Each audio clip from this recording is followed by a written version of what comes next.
Voyons cette concertation, je vous le disais, en titre entre des opérateurs économiques des secteurs publics et privés dans le cadre d'une table ronde sur le financement de projets miniers et énergétiques. La concertation tenue hier 27 janvier sur initiative de la Chambre de commerce et d'industrie vise à identifier les opportunités de financement.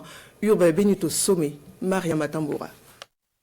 Dans cette salle, l'ensemble des milieux d'affaires du Burkina Faso, des hommes et des femmes du secteur privé résolument engagés aux côtés du gouvernement burkinabé pour faire du secteur des mines et de l'énergie un pilier de transformation structurelle de l'économie nationale.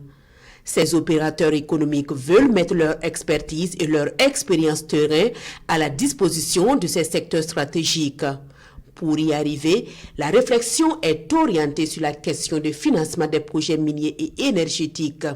La tenue de la présente table ronde s'inscrit dans cette logique. Elle se veut un cadre de concertation stratégique visant à rapprocher les porteurs de projets, les institutions financières, les investisseurs et les pouvoirs publics afin d'identifier des pistes et solutions adaptées aux besoins de financement du secteur que nous savons tous capitalistique. À travers cette initiative, la Chambre de commerce et d'industrie du Burkina Faso que je préside réaffirme son ambition de contribuer activement à la structuration des projets bancables, à la mobilisation des financements et au suivi rigoureux des engagements pris à l'issue de cette rencontre. Cette table ronde se tient avec l'accompagnement des départements de l'industrie et du commerce et celui des mines et de l'énergie dans un contexte où le Burkina Faso veut se réapproprier ses ressources minières et consolider sa souveraineté énergétique.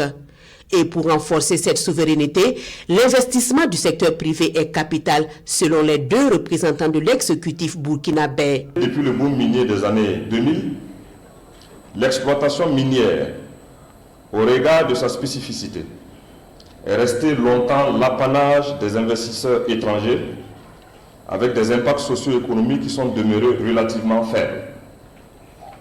En faisant de la promotion du contenu local un axe majeur de sa politique minière, le gouvernement du Burkina Faso a fait le choix de créer un levier stratégique pour bâtir une économie plus résiliente, inclusive et moins dépendante, en impliquant davantage les acteurs nationaux dans la chaîne de valeur.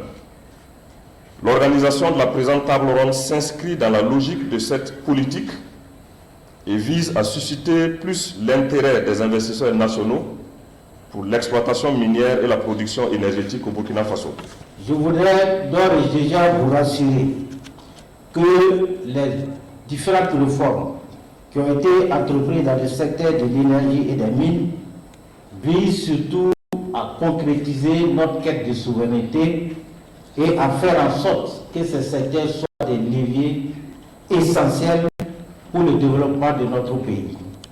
En d'autres termes, il s'agit surtout d'intégrer durablement ces secteurs dans la dynamique de la révolution progressiste populaire et à asseoir les fondamentaux d'un développement harmonieux durable. Vulgarisation de l'information économique et financement des projets miniers et énergétiques est le thème retenu à cette toute première table ronde de la délégation spéciale consulaire nationale. Une journée qui sera marquée par des échanges directs entre investisseurs, institutions financières, acteurs privés et publics.